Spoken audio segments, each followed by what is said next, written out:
I don't know. I think it was 2 weeks ago. Oh shit, we're going live. Going. Yeah, like 2 weeks ago we were on StreamYard. I had you set that up so I can go live same way as you're on Zoom right now. Sweet. Okay. Yeah, and it might be easier too. Like I don't think it'll have so much of the noise issues that we're having on Zoom. It's just it doesn't need to be open. It just takes it straight to that site. Yeah. Kind of nice. Sweet. Okay, yeah, just send it to Twitter so we can get some people in here today. Nice. Come join us, guys. Yeah. Got shades on. I'm rocking my shirt from last year because I live in the past. Fuck Miami. Are we allowed to cuss on this? I don't know. Sure, why not? I think that word's fine. Nothing too crazy. What's the worst that could happen is we get censored by YouTube. True. I mean, we're not going political, so I don't know if they're going to care too much. Yeah. Oh, man. So what's the first game we got? What's coming on at 4:09? Lightning Bruins, buddy. Lightning Bruins. Oh, boy. That's a doozy. Oh, honestly, this Gonzaga. That's going to say Lightning Bruins is not the worst regulation draw bet. I just think going for two in a row. No, I didn't play it. I just think I've heard some other people say this, that playoff teams, I'm trying to see how many games they've played. Bruins have played 58, 60. So yeah, they have 15 to 20 games left. Oh my God, is our guy Jeff here? I'm seeing Jeff in the chat. Jeff, I hope you have a Mountain Dew right now, my friend. That's awesome. Anyway, just real quick on the hockey to finish that thought. The playoff teams that are going to the playoffs are going to start to tighten up a little bit. And there we go. Jeff, you're on Tampa, huh? That's bold. Bruins are hot. Okay, let's get Neil in here. I hope you have a Mountain Dew right now, my friend. I'm trying to go on that so I can see what's happening too. Oh yeah. That's awesome. Thanks, Jeff, for coming. We appreciate it. Neil, how's it going? Dads, what's up? We got Sweet 16 action. I'm loving it. Yes, we do. All right. So what's the first game, Kyle? Arkansas Gonzaga. Wow. Well, you guys got anything on that? Like any bets placed so far? So I really want it, and I think, and let me know what you guys think. I feel like this is like the quintessential pros versus Joes game, at least of today, where you're going to have Joes on Gonzaga because of the name recognition versus, and I think we had talked about this earlier, Arkansas just sort of, you've got SEC super underwhelming. They're the last one standing, and they've looked really bad out of the first two games against Vermont and New Mexico State. So I would lean taking Arkansas and fading sort of this narrative of what we just last saw. What has me a little bit hesitant, you have a game that's in San Francisco, right? So is it how Gonzaga home-like is it going to feel? Has me a little tentative, but that's my 2 cents. Neil, couldn't you also say the last thing we just saw was Gonzaga not cover big numbers?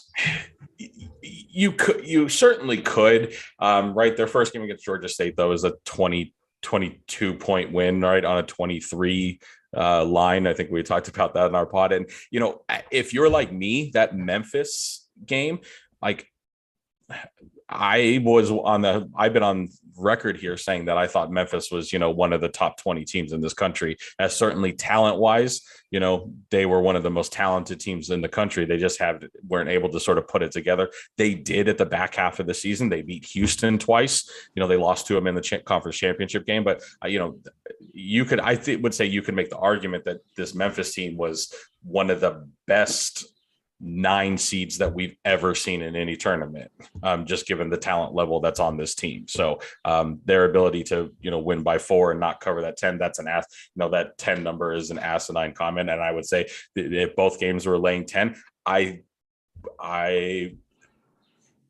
don't know if there's that big of a trade-off between Arkansas and Memphis, though. Yeah. What do you think, Kyle? I mean, it's crazy. Like I put in the chat, like my system leans hard, barely on Gonzaga, but I mean, I took the 10 with Arkansas. There's a lot of talent. I don't know if they're as good as Memphis, but for what everyone was saying, they struggled to get by, in their first 2 rounds. It was a tough, and I said this on the pod, it was a tough matchup with the Catamounts for them. They get the win. Probably tired legs, from the conference tournament to the first game. You got travel. We're talking about 18, 19-year-old kids. So, I mean, they're battle tested. Now they get time off to regroup. So Gonzaga is going to get Arkansas's best effort.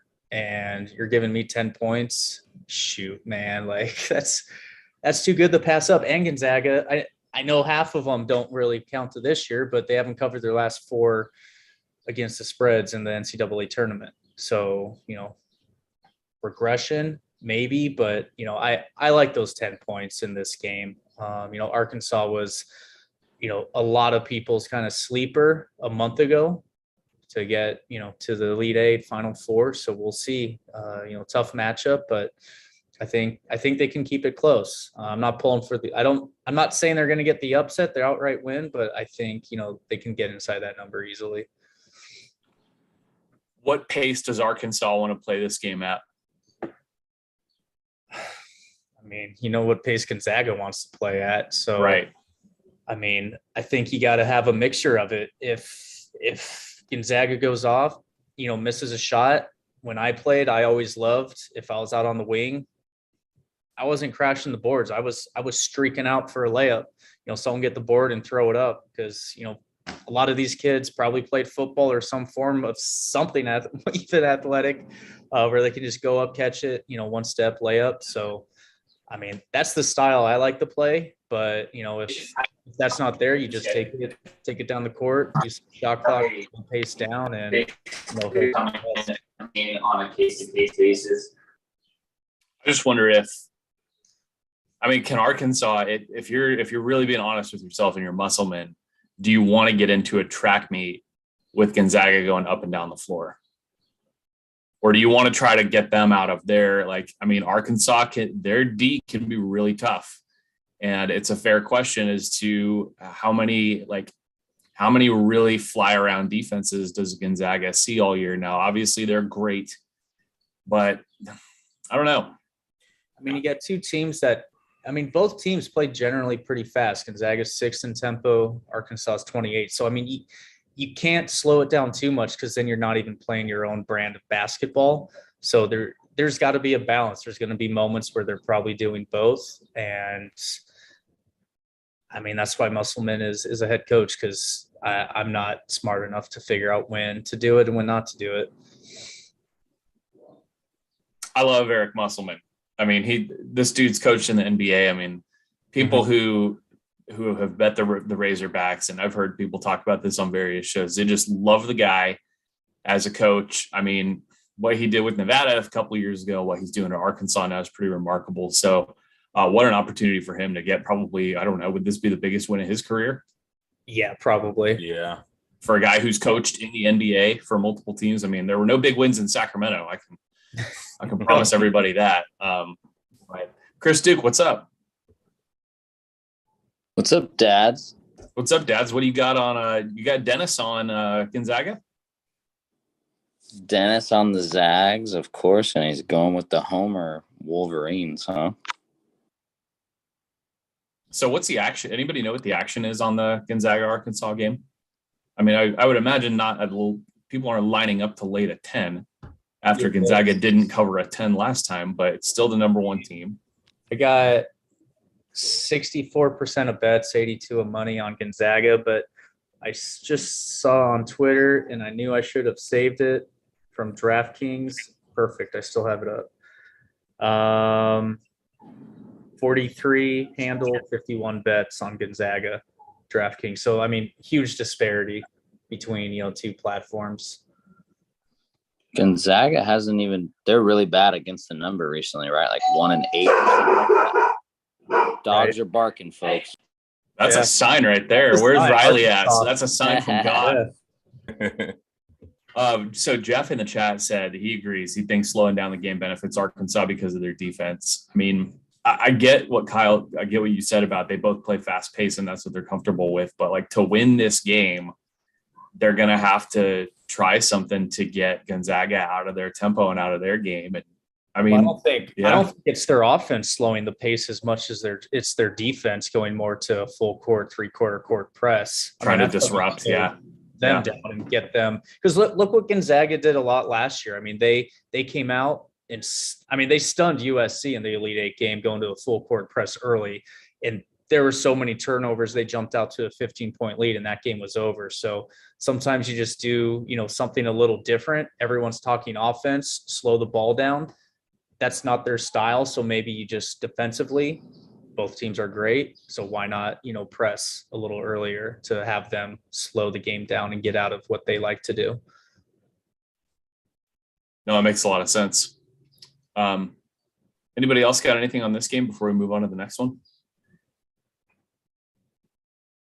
No. Sweet. Yeah. Can't wait to watch that one. I mean, like Chris said, Gonzaga has not been good against the number. So this is a team that doesn't play in a lot of close games all season. So when it comes to, we saw this in the national championship last year, when they're in a tough game in a nail biter, like, does this group have just the stones to hang in there and win it?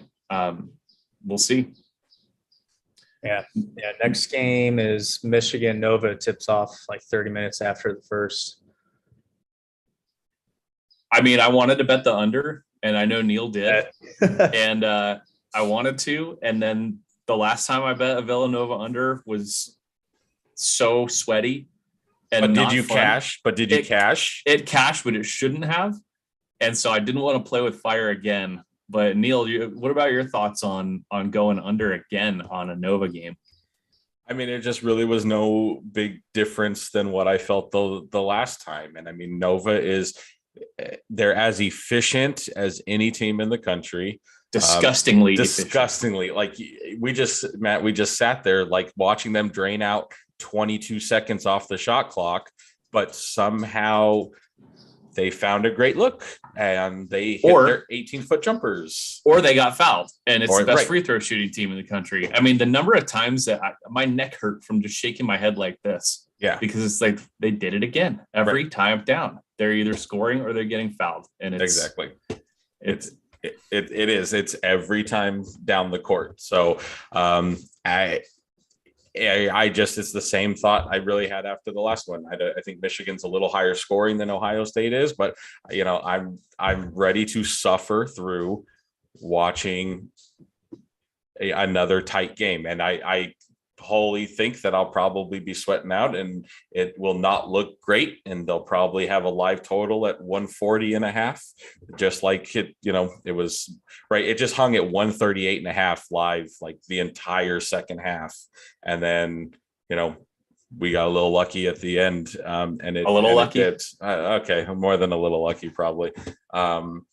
But it's going to be ugly, but I think just a little more added pressure of a Sweet 16, first time in this in the venue that they're in. Hopefully some of these jumpers just early on for Villanova come a little lighter, but I'm sure it's going to make me as miserable as the last Villanova game did. Chris, real quick. So Jeff in the chat, he saw you're here and he's very excited. He said, time for another blackjack heater. Let's go. I know. Fuck. I wish I could be like him and buy in and go up. Mine just seemed to buy back in and disappear.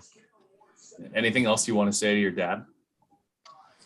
Jeff, let's go. When we're on the same side, we're fucking hot, and let's get some Houston Cougars. Fuck Arizona. Let's go. Kyle, what do you think of Michigan Villanova? It's going to be tough.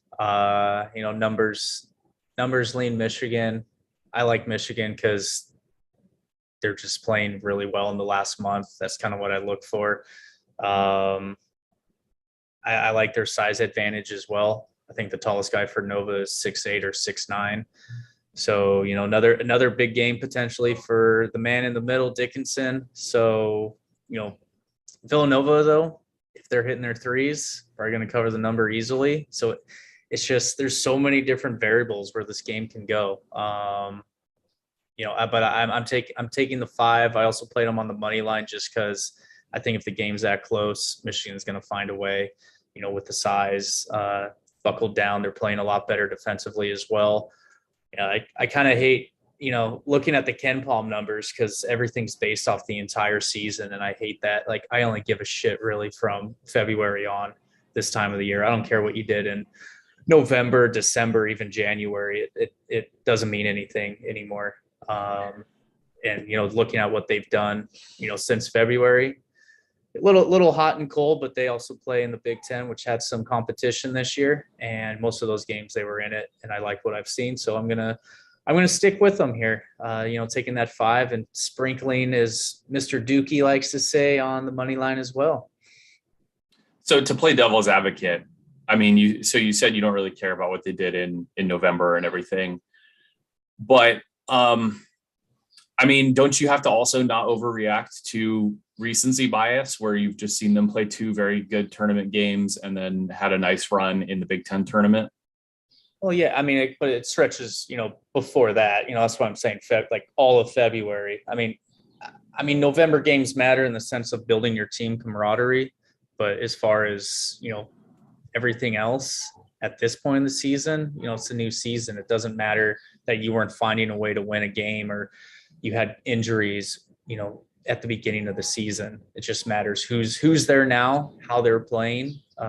Recency bias for sure. That's why I'm on Arkansas, because the last 2 games, even though they won, people are like, they barely squeaked by. So, why not? Everyone's off them, let's take them. And, 10 is a lot, but, back to Michigan. I feel like they have a good chance to win it. Who knows? Maybe I'm way off and they lose by 20. If Nova's hitting the threes, it easily can happen. So I feel their guys are going to crash out. They got the interior to defend on the runners, get the rebounds, push out. I can see Michigan winning this game. What do you got on this one, Neil? I'm kind of the opposite. I really think, as far as a side, I think this is kind of like the perfect team, that Villanova would. If you had asked what type of team Villanova wants to play against, it's a team like Michigan that's, has been sloppy a lot of the year, kind of, relies too much on one person with Dickinson. I know that Villanova, I think their tallest guy they play is, I think, 6'10", and Dickinson's 7'1", but Jay Wright's just so much better of a coach that when you only have one real option to go to, I feel like this is the perfect opportunity that Villanova is just going to be able to take you out of your rhythm and the thing that you want to do most. And what's Michigan's second option? Villanova has options all over the court. They can do probably whatever they want to. They've shown their ability to do that all season. And Michigan's 19-14 for a reason. They've been, you go back to I think the last 8 games of their regular season and their conference tournament, they alternated wins and losses, so it's just so happened, right? They go on a run. They have Colorado State and they had Tennessee, which were wins, but they lost in the tournament to Indiana. They had a loss at home against Iowa. This is not a team that's won 7 or 8 in a row that we're talking about. It's been consistently hot. They just got their last 2 wins, and I think they're going to run into a buzzsaw of Villanova here. Interesting. Can't wait to see how the total plays off, Neil. Yeah. Jeff's right. They could, if it becomes a free throw shooting game with Nova with a 1-point lead, 2-point lead, and then, they're going to make free throws. I don't know. So then the other two games are close to like no spread at all, right? Yeah, they're Much closer to pick. Duke's down to pick them now, right? Texas Tech is Duke's pick. Let's talk about that one. This is my under. I think. So start us off, Matt. What? Because I thought that was give us your undertake. Yeah, and I know Kyle disagrees with me a little bit, but I mean, I just think I don't know how many really, really good defenses are in the ACC. I think Virginia, obviously, Virginia Tech played well defensively in the ACC tournament against Duke and caused problems. And I really think Texas Tech and their ability to just play outstanding defense is going to give Duke some problems. And then when I'm betting unders, I like when there's one team that's a not so great free throw shooting team, and that is Texas Tech. They're only around 70%, and Duke's pretty good, but they're not like amazing like Villanova. So I think they're going to present some challenges for Duke. I don't think it's going to be as easy for Duke as it was in previous games, and I think this one could sneak under a little bit. But yeah. I'm nervous because Kyle and I talked before we started. I'm a little nervous it goes to overtime, so that would be a bad way to lose that one. Yeah, that's it, and that's exactly why I took the over 136 this morning, because it just feels like a game that could easily be in the low 60s and goes to overtime. You had an easy winner, and then who knows, maybe Tech misses a free throw, Duke ties it up, or vice versa. It's something. I don't see this game getting out of hand because Texas Tech is going to play it slow. They clank a lot. Their offense is not that efficient. Duke does have a better defense than people, I think, are giving them credit to, especially later in the season. Man, like I ended up going with Duke in this one. I just feel they're going to get the calls late in the game. It just feels, I don't know. I still love Texas Tech from a couple of years ago. I'm still kind of butthurt that they didn't get it done, but I don't know. Something inside me is like Duke's going to get the calls. As Matt said, they're the better foul shooting team. And I just, at a pick'em game, I think I'm going to take Coach K, even though I'm against a lot of our friends from the weekend. So yeah, it's a tough one though. I mean, honestly, I went small on it. I just can't wait to watch that game. It's going to be so much fun. And probably a live better stream, over unders, spreads. I mean, there's no reason why you should lose money in this game if you do it right. I don't know who I even want to win. I'm not big on Coach K is historic and it's cool and stuff, but I don't know. I'm not a big Coach K guy, so I don't really care if he keeps advancing and has this ride off into the sunset. It's just, that wouldn't really do anything for me. Yeah, I mean, we're not, from North Carolina. No, never been a huge Duke fan. So yeah, it's the whole thing is whatever to me as well. But maybe because of that, maybe inside me, that's why I feel they might get calls. It's not what I want. I think what I want is Texas Tech, Red Raiders. Chris can probably say that really well. Chris, you got anything? Something like that. Raiders. We always catch this guy with his dick in his hand, man. God. Yeah, maybe Chris will realize at some point that it's the year 2022 and get a goddamn camera.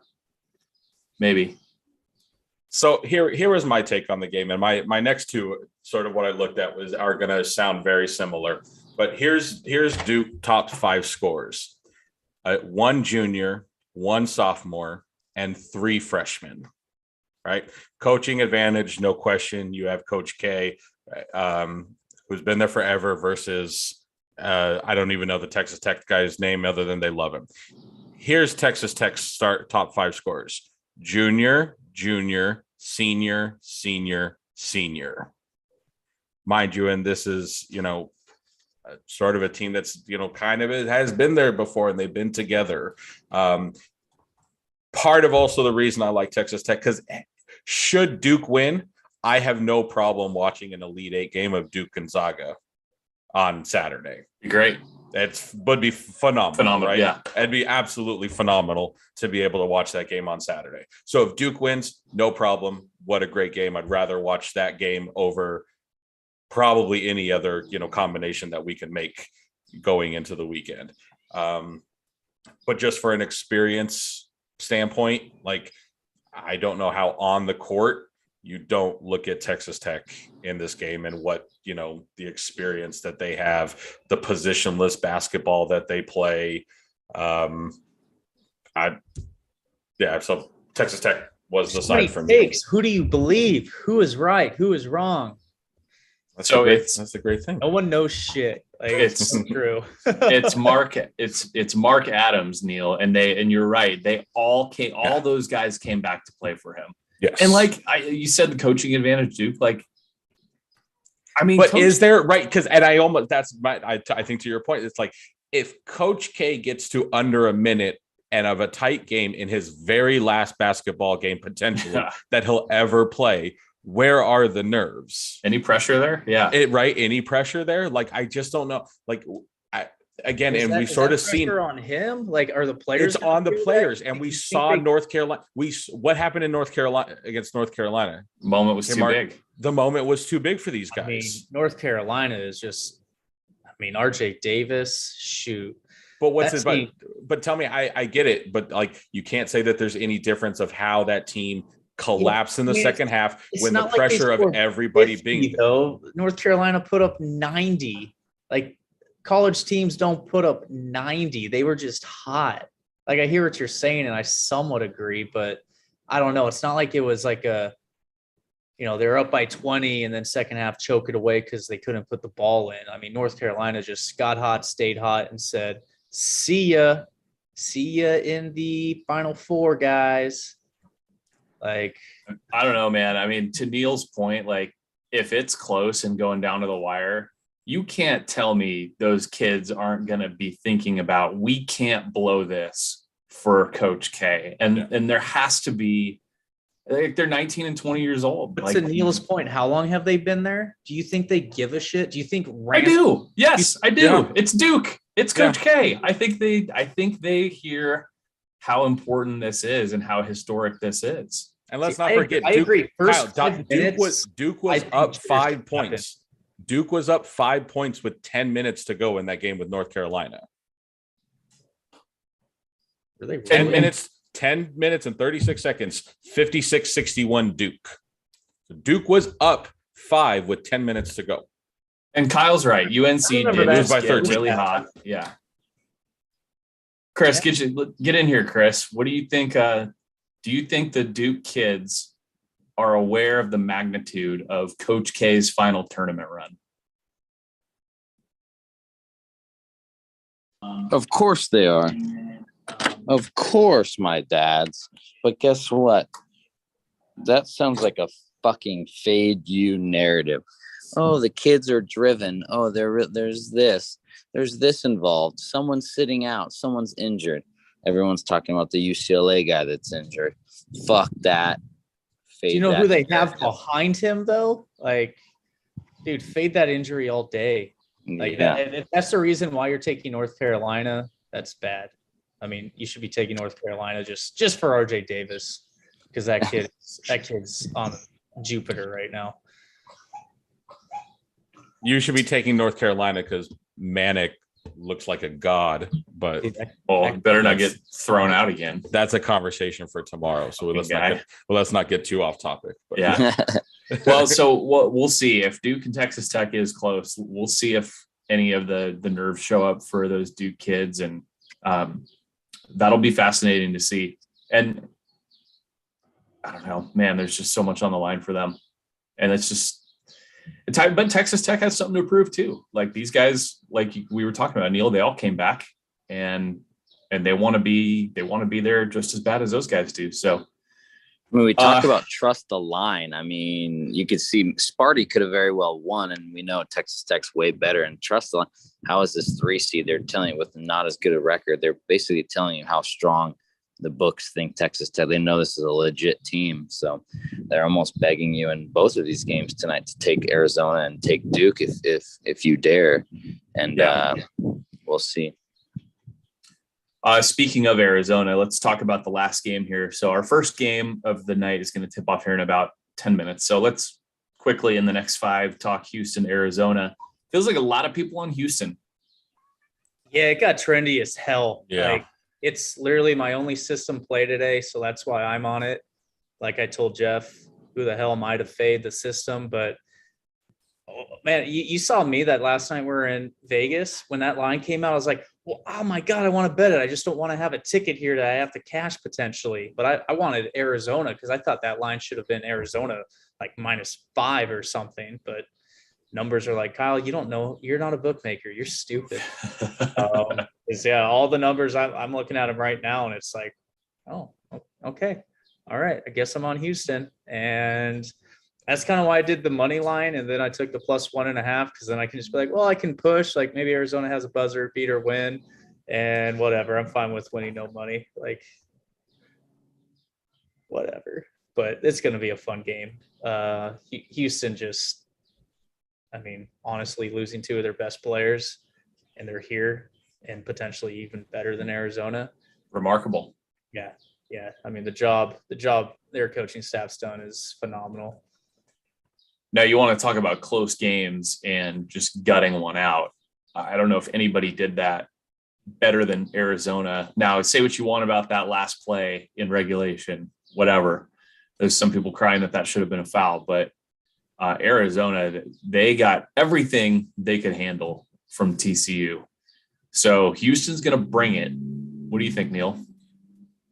So Kyle and I were at Benihana while most of this game was going on, so we missed a lot of it. So I went back and I checked the box score for this. And the reason TCU stayed in this game is TCU had 20 offensive rebounds. Right now, TCU is fine. Right, team rankings has them as the 4th best offensive rebound percentage team in college basketball. So that's what they do. Do you know who's the team rankings has as the number 1 offensive rebounding team in college basketball?